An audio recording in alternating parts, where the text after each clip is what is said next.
Je voulais me détendre dans ma maison au bord du lac. Mais la femme de mon frère était déjà à l'intérieur avec toute sa famille et a crié. Pourquoi cette stupide s'ensuait-elle ici? Sors d'ici. J'ai souri et j'ai dit, d'accord, je pars. Mais ce que j'ai fait a rendu sa vie un enfer. Allons-y. Je m'appelle Liana Ren et j'ai 35 ans. Je travaille comme dentiste dans une clinique privée bien connue en ville. Je fais ça depuis environ 10 ans maintenant et je suis bonne dans ce que je fais.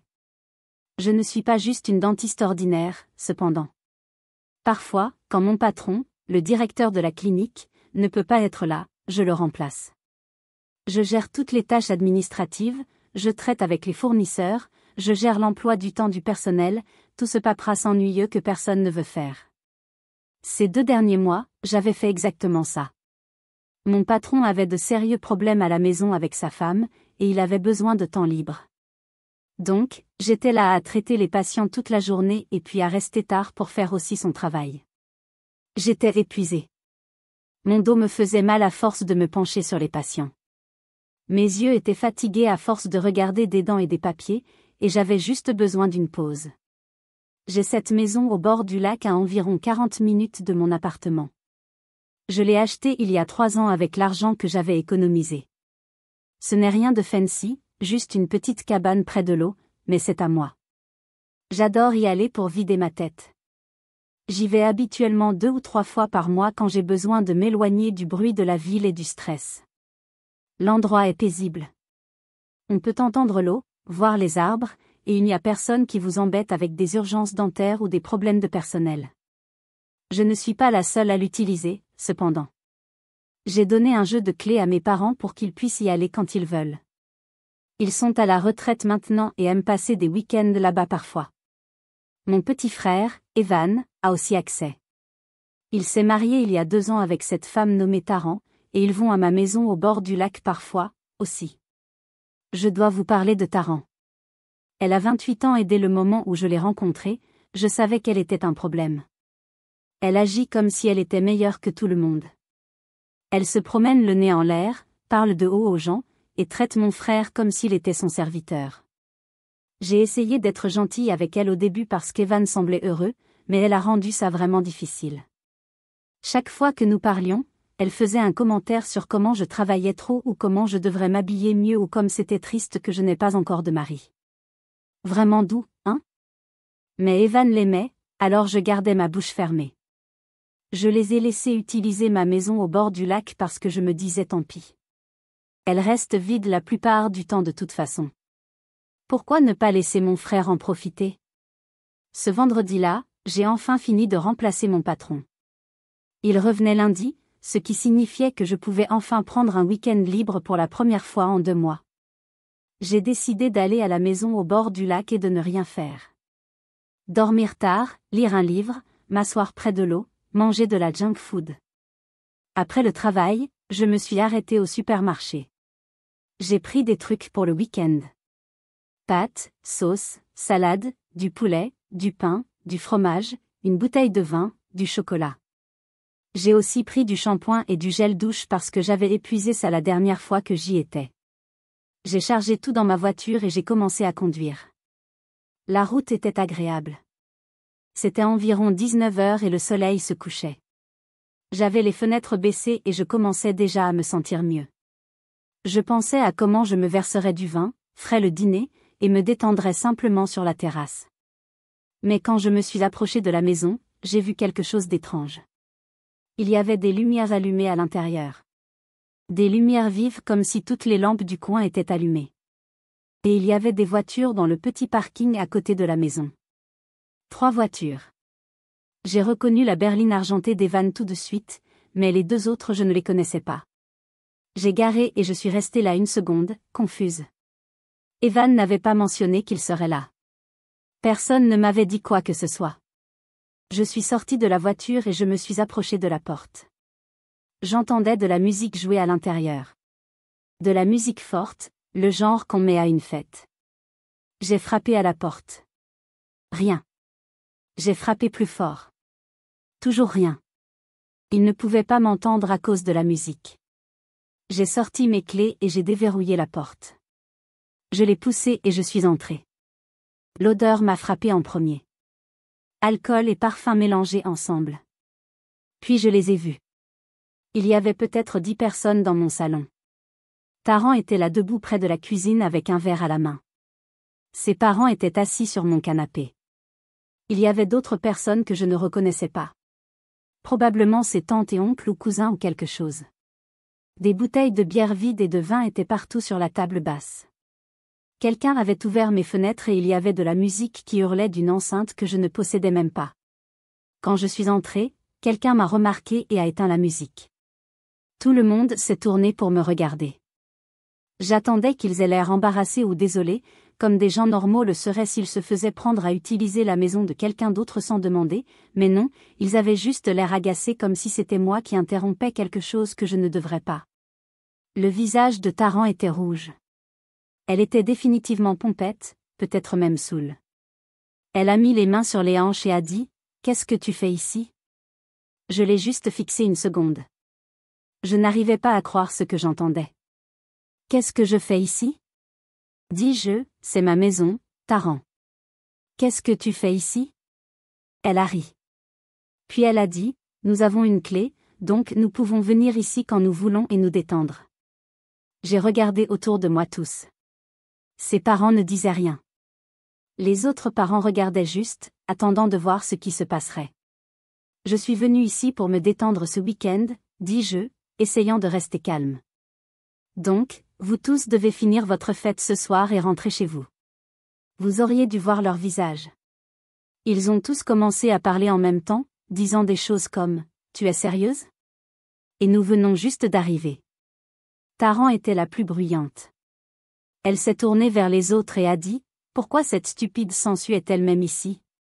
Puis elle m'a regardé droit et a dit « Sors d'ici avant qu'on te jette nous-mêmes dehors. » J'ai eu l'impression que quelqu'un m'avait giflé. J'ai regardé ses parents, les cousins, tout le monde. Ils me fixaient tous comme si j'étais le problème, comme si j'étais la grossière. J'ai souri. Je ne sais pas pourquoi, mais j'ai souri. D'accord, dis-je. Je pars. Je me suis tournée et je suis sortie. En fermant la porte, je les ai entendus crier des choses vers moi. Sangsue, femme seule, vieille dame stupide, et d'autres trucs que je ne vais pas répéter. Je suis montée dans ma voiture, toujours souriante. Mais à l'intérieur, j'étais si en colère que je pouvais à peine voir droit. Je suis rentrée à mon appartement. Ça m'a pris 40 minutes et tout le temps je serrais le volant si fort que mes mains me faisaient mal. Quand je suis arrivée chez moi, j'ai déchargé toutes les courses que j'avais achetées.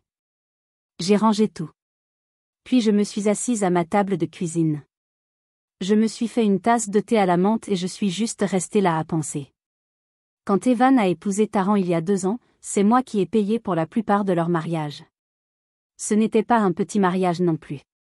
Ils voulaient le lieu fancy, les fleurs chères, le photographe, tout le truc.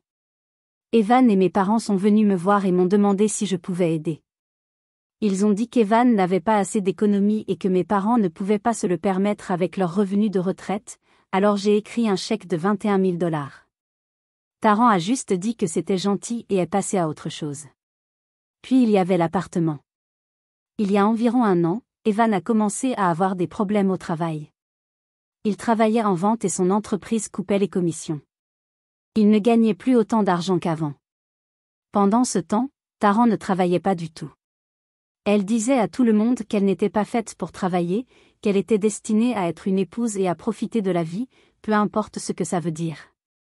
Donc Evan est venu me voir et m'a demandé si je pouvais aider à payer leur loyer pour quelques mois. 2 ou 3 mois, a-t-il dit, juste jusqu'à ce que je me remette sur pied. Leur loyer était de 1 650 $ par mois. J'ai dit oui parce que c'est mon frère et je voulais l'aider. Mais 2 ou 3 mois se sont transformés en 1 an. J'avais payé leur loyer pendant 12 mois d'affilée. Ça fait presque 20 000 $. Chaque mois, je transférais l'argent à leur propriétaire. Et chaque mois, je me disais que ce serait la dernière fois. Mais Evan appelait et disait qu'il avait encore besoin d'aide, et je le faisais encore. Et ce n'était même pas tout. J'avais un compte d'épargne séparé avec environ 28 000 $ dedans. C'était pour les urgences, pour des choses dont j'aurais peut-être besoin plus tard. J'ai donné accès à Evan à ce compte aussi. Je lui ai dit que c'était seulement pour de vraies urgences. Et il a promis qu'il ne l'utiliserait que s'il le devait absolument. Mais je vérifiais le compte parfois et je voyais des retraits. 1400 $ ici, 500 $ là, parfois plus. Je ne disais jamais rien parce que je me disais qu'il en avait besoin. Et je continuais à remettre plus d'argent pour remplacer ce qu'il prenait. Puis il y avait la voiture de Taran. Pour leur cadeau de mariage, j'ai acheté un plan de paiement pour leur voiture. Je payais son prêt auto chaque mois. C'était 360 $. Je fais ça depuis 2 ans. Ça fait presque 8600 $ au total. J'ai fait le calcul dans ma tête pendant que je buvais mon thé. Le mariage, le loyer, la voiture, le compte d'urgence. Je leur avais donné plus de 58 000 $ en 2 ans, peut-être plus. Et Taran venait de m'appeler une sangsue. Elle m'avait dit de sortir de ma propre maison. J'ai fini mon thé et j'ai pris une décision. Je n'allais plus les soutenir. J'en avais fini. J'ai pris mon téléphone et ouvert mon app bancaire. Je suis allé à la section des paiements automatiques et j'ai trouvé le paiement de loyer pour l'appartement d'Evan. Je l'ai annulé. Puis j'ai regardé le paiement du prêt auto pour la voiture de Taran. Je l'ai annulé aussi. Le lendemain matin, samedi, je me suis levé tôt et je suis allé à ma banque. Je suis entré et j'ai demandé à parler à quelqu'un sur mes comptes. Ils m'ont mise avec l'une des gestionnaires, une femme nommée Patrice, avec qui j'avais déjà travaillé. J'ai besoin de retirer quelqu'un de mon compte d'urgence, dis-je. Bien sûr. Qui voulez-vous retirer, demanda-t-elle. Mon frère, Evan Wren, dis-je. Elle a ouvert mon compte sur son ordinateur et a fait le changement. Ça a pris peut-être 5 minutes. Evan n'avait plus accès à mon argent. Quand je suis sortie de la banque, je me sentais encore mieux. Je n'ai pas appelé Evan. Je n'ai pas appelé Taran. Je n'ai pas dit à mes parents. Je suis juste rentrée chez moi et j'ai attendu. Ça n'a pas pris longtemps. Le vendredi suivant, exactement une semaine plus tard, mon téléphone a sonné. C'était Evan, j'ai répondu. Il n'a même pas dit bonjour. Il a juste dit, qu'est-ce qui s'est passé? Pourquoi le propriétaire n'a pas reçu le paiement du loyer? J'ai pris une profonde respiration et j'ai dit, parce que je ne paye plus ton loyer. Il y a eu un silence à l'autre bout. J'ai aussi annulé ton accès à mon compte d'urgence, dis-je, et j'ai arrêté de payer pour le prêt auto de Taran. Plus de silence. Puis Evan a commencé à crier. Tu es folle? A-t-il hurlé. Qu'est-ce qui ne va pas chez toi? Rien ne va chez moi, dis-je calmement. Je suis parfaitement saine d'esprit. Tu devrais remercier ta femme pour ça. Elle m'a jeté dehors de ma propre maison le week-end dernier, tu te souviens? Evan a raccroché. Environ 30 secondes plus tard, mon téléphone a recommencé à sonner. C'était Taran. Je n'ai pas répondu. Elle a rappelé. Je n'ai pas répondu. Puis les messages textes ont commencé à arriver. Tu es avare. Tu es égoïste. Tu es vindicative. Comment peux-tu faire ça à la famille? Tu es une personne terrible. Je les ai tous lus et j'ai juste ri. J'ai vraiment ri à voix haute assise là sur mon canapé. Puis une demi-heure plus tard, ma mère a appelé, j'ai répondu. Liana, qu'est-ce qui se passe? A-t-elle dit, Evan vient de m'appeler et il est très contrarié. Je lui ai tout dit. Je lui ai raconté être allé à la maison au bord du lac, sur Taran et sa famille qui étaient là, sur comment il m'avait traité, sur ce que Taran avait dit. Je lui ai dit que j'avais arrêté de payer leur loyer et le prêt auto et coupé l'accès d'Evan à mon compte. Ma mère est restée silencieuse un moment. Puis elle a dit, Liana, ma chérie, tu dois comprendre la position de ton frère. Il aime sa femme. Taran est juste un peu lunatique parfois. Tu devrais céder un peu pour qu'on n'ait pas de conflit familial. Je n'arrivais pas à croire ce que j'entendais. Maman, c'est une question de respect, dis-je, si Taran ne me respecte pas mais utilise mon argent, alors je coupe l'argent. C'est aussi simple que ça. Mais Liana, j'ai raccroché. Je sais que ça sonne mal, mais je ne pouvais plus écouter ça. Ce vendredi suivant, je suis allée à ma maison au bord du lac. J'avais appelé un serrurier plus tôt dans la semaine et pris un rendez-vous. Quand je suis arrivée, il était déjà en train d'attendre. Il a changé toutes les serrures pour moi, nouvelles clés, nouveaux verrous, tout. Je l'ai payé en liquide et je l'ai remercié. Personne n'utilisait plus ma maison. Ni Evan et Taran, ni même mes parents. Ils n'appréciaient pas ce que je faisais pour eux et ils ne m'ont pas défendu quand j'en avais besoin. J'ai passé le week-end là-bas seul. C'était calme et paisible, exactement ce dont j'avais besoin. Quelques jours de plus se sont écoulés. C'était mercredi soir et j'étais chez moi en train de faire le dîner quand quelqu'un a frappé à ma porte. J'ai regardé par le Judas et j'ai vu ma mère, mon père et Evan debout là. J'ai remarqué que Taran n'était pas avec eux. Bonne idée de leur part. Ils savaient que la voix empirerait juste les choses. J'ai ouvert la porte et je les ai laissés entrer. Nous nous sommes tous assis à ma table de cuisine. Personne n'a rien dit au début. Le silence était inconfortable. Finalement, Evan a pris la parole. « Liana, je comprends », a-t-il dit. « Je sais pourquoi tu es contrariée. J'ai parlé à Taran et elle est prête à s'excuser auprès de toi, mais seulement si tu rends tout. Les paiements de loyer, les paiements de la voiture, mon accès à ton compte, tout. » J'ai commencé à rire. Je ne pouvais pas m'en empêcher. Tout était si ridicule. « Je ne rends rien, dis-je. » Ma mère avait l'air contrariée. Mon père était juste assis là à regarder la table. J'ai pris mon téléphone et ouvert mes messages. J'ai fait défiler jusqu'à la conversation avec Taran et tourné le téléphone pour qu'ils puissent tous voir. Regardez ce qu'elle m'envoie toute la semaine, dis-je. Ils se sont penchés et ont commencé à lire. Il y avait des dizaines de messages. Taran m'avait appelé une vieille fille. Elle avait écrit que j'étais une femme inutile. Elle avait dit que je n'avais pas d'homme parce que j'étais pathétique et jalouse d'elle. Elle avait écrit que j'étais laide et que j'avais besoin de chirurgie plastique. Elle avait dit que j'étais amère parce que ma vie était vide. Et ça continuait. Les visages de mes parents ont changé pendant qu'ils lisaient. Mon père avait l'air choqué. Ma mère avait l'air mal à l'aise. Evan fixait juste l'écran. « C'est ce que ta femme pense vraiment de moi », dis-je à Evan. « Et tu veux que je continue à payer pour sa vie ?» Evan n'a rien dit. Ma mère s'est éclaircie la gorge. « Liana, je sais que c'est dur, mais tu dois encore aider ton frère. Il a des problèmes d'argent. Ce sera très difficile pour lui de soutenir sa femme sans ton aide. » J'ai secoué la tête. J'ai déjà décidé. Je ne vous soutiens plus. Aucun de vous. Evan s'est levé. D'accord, si c'est comme ça que tu veux. Ils sont tous partis. Mon père n'a pas dit un seul mot tout le temps. Il a juste suivi ma mère et Evan dehors. Je suis restée assise là un moment après qu'ils soient partis, me demandant si j'avais fait la bonne chose. Mais puis je me suis rappelé le visage de Taran quand elle m'avait dit de sortir de ma propre maison, et je savais que oui. 2 semaines se sont écoulées. Je me suis concentrée sur le travail et j'ai essayé de ne pas penser à ma famille.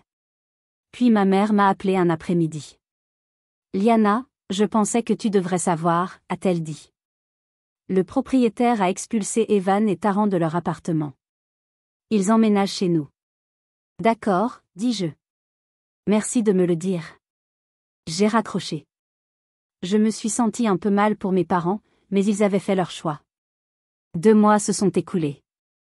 Le travail allait bien. J'étais revenue à juste faire de la dentisterie. Plus de trucs administratifs. Mon patron avait réglé ses problèmes personnels et gérait à nouveau la clinique. J'avais mes week-ends libres et je suis allée à la maison au bord du lac quelquefois. C'était bien de l'avoir pour moi seule. Puis ma mère a rappelé. Elle avait l'air fatiguée. « Liana, j'ai besoin de te parler », a-t-elle dit. « Qu'est-ce qui ne va pas ?» ai-je demandé. « C'est Taran », a-t-elle dit. Je suis si fatiguée qu'elle vive ici. Elle est impossible. Je n'ai rien dit. J'ai juste écouté. Elle est si lunatique tout le temps, a continué ma mère. Elle se plaint de tout. Elle veut de la nourriture spéciale que je dois cuisiner séparément. Elle n'aime pas la façon dont je nettoie. Elle n'aime pas la température dans la maison. Rien n'est jamais assez bien pour elle. Ah achat, dis-je. Et elle nous donne des ordres. Ma mère a dit, la semaine dernière, elle a fait déplacer les meubles du salon à ton père. Elle voulait le canapé contre un autre mur. Ton père a des problèmes de dos, Liana. Tu le sais. Et elle l'a fait soulever des meubles lourds. Et puis elle m'a fait réorganiser les placards de la cuisine parce qu'elle disait qu'ils étaient en désordre. J'ai une haute tension. Je ne peux pas faire tout ce travail physique. Qu'est-ce qu'Evan dit de tout ça? Ai-je demandé. Il la défend. Ma mère a dit à chaque fois qu'elle fait quelque chose de grossier. Il trouve des excuses pour elle. Eh bien, vous les avez laissés emménager. Dis-je. Donc, vous devrez trouver comment gérer ça vous-même. Liana, s'il te plaît, j'ai raccroché. Je sais que ça sonne méchant, mais je les avais prévenus. Ils n'ont pas écouté. 2 mois de plus se sont écoulés. 4 mois au total depuis que j'avais coupé Evan et Taran. Je m'en sortais super bien. J'avais économisé tellement d'argent. J'avais même commencé à regarder pour acheter une nouvelle voiture, quelque chose que j'avais repoussé pendant des années parce que je donnais toujours de l'argent à Evan. Un jour j'étais au travail et la réceptionniste m'a dit que mes parents étaient là. Ils voulaient me parler.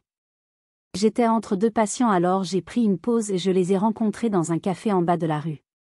Nous nous sommes assis et ma mère est allée droit au but. Evan et Taran divorcent. Elle a dit que Taran était très malheureuse de comment leur vie avait changé. Elle était en colère qu'il n'ait plus accès à mon argent. Elle était contrariée de vivre avec mes parents. Elle détestait que leur style de vie se soit dégradé. Mon père a enfin pris la parole. Elle a dit à Evan qu'il était inutile, a-t-il dit. Elle a dit qu'il ne pouvait pas subvenir à ses besoins correctement. Elle a posté des choses sur les réseaux sociaux. Ma mère a ajouté. Elle a écrit qu'Evan était un homme stupide qui ne pouvait pas soutenir sa femme. Elle a dit qu'il n'était pas digne d'elle. Et qu'a fait Evan? Ai-je demandé. Il a enfin perdu son calme. Mon père a dit qu'il a demandé le divorce la semaine dernière. J'ai hoché la tête lentement. Bien. C'est la chose la plus intelligente qu'il ait jamais faite. Ma mère n'a pas argumenté avec moi cette fois. Mon père non plus. Ils sont tous les deux restés assis à l'air fatigués et tristes. Nous avons fini notre café et ils sont partis. Je suis retournée au travail et j'ai essayé de digérer tout. Quelques mois plus tard, j'ai entendu de ma mère que le divorce était final. Evan et Taran étaient officiellement finis. Elle est retournée vivre avec ses propres parents et a arrêté de poster des choses méchantes sur Evan en ligne. Puis 2 mois après ça, ma mère a appelé avec plus de nouvelles. Evan a un nouveau travail, a-t-elle dit. Un vraiment bon. Il gagne un excellent argent maintenant, plus qu'il n'en a jamais gagné avant. C'est génial, dis-je. Et je le pensais. Il est sorti de notre maison dans son propre appartement. Elle a dit qu'il s'en sort vraiment bien, Liana. J'étais vraiment heureuse pour lui. Peut-être que perdre Taran était le réveil dont il avait besoin. Les choses étaient calmes un moment après ça. Je continuais à travailler, à aller à ma maison au bord du lac les week-ends, et j'essayais de reconstruire ma relation avec mes parents. Ils s'étaient excusés auprès de moi quelques mois après le divorce. Ma mère a admis que j'avais raison sur Taran depuis le début, et mon père a dit qu'il était désolé de ne pas avoir parlé quand il aurait dû. Je les ai pardonnés. Ce sont mes parents après tout. Evan et moi ne parlions pas beaucoup au début. Je pense qu'il était embarrassé par tout ce qui s'était passé, mais lentement au fil du temps nous avons commencé à nous texter ici et là. Rien de profond, juste prendre des nouvelles. Il ne m'a plus jamais demandé d'argent, ce que j'appréciais. Environ 6 mois après que le divorce soit final, ma mère m'a appelé avec des nouvelles intéressantes. Tu ne devineras jamais ce qui s'est passé, a-t-elle dit. Taran a essayé de se remettre avec Evan. J'ai presque lâché mon téléphone. Tu es sérieuse? Complètement sérieuse? Ma mère a dit qu'elle l'a appelé la semaine dernière. Elle lui a dit qu'elle avait fait une erreur et qu'elle voulait arranger les choses. Qu'a dit Evan? Oui. Il lui a dit non. Il a dit qu'il ne voulait plus rien avoir à faire avec elle. J'ai souri. Bien pour lui. Elle ne l'a pas bien pris. A continué ma mère. Elle l'a rappelé et texté. Elle s'est même présentée à son appartement un jour. Il a dû lui dire qu'il appellerait la police si elle ne le laissait pas tranquille. Waouh, dis-je. Elle est désespérée, Liana. Ma mère a dit, je pense qu'elle a réalisé ce qu'elle a perdu. Evan a un super travail maintenant. Il gagne bien de l'argent. Il est heureux et elle a tout jeté. Nous avons parlé quelques minutes de plus et puis raccroché. Je me suis sentie satisfaite d'une certaine façon. Taran avait traité Evan comme de la merde et maintenant elle payait pour ça. Mais l'histoire ne s'est pas arrêtée là.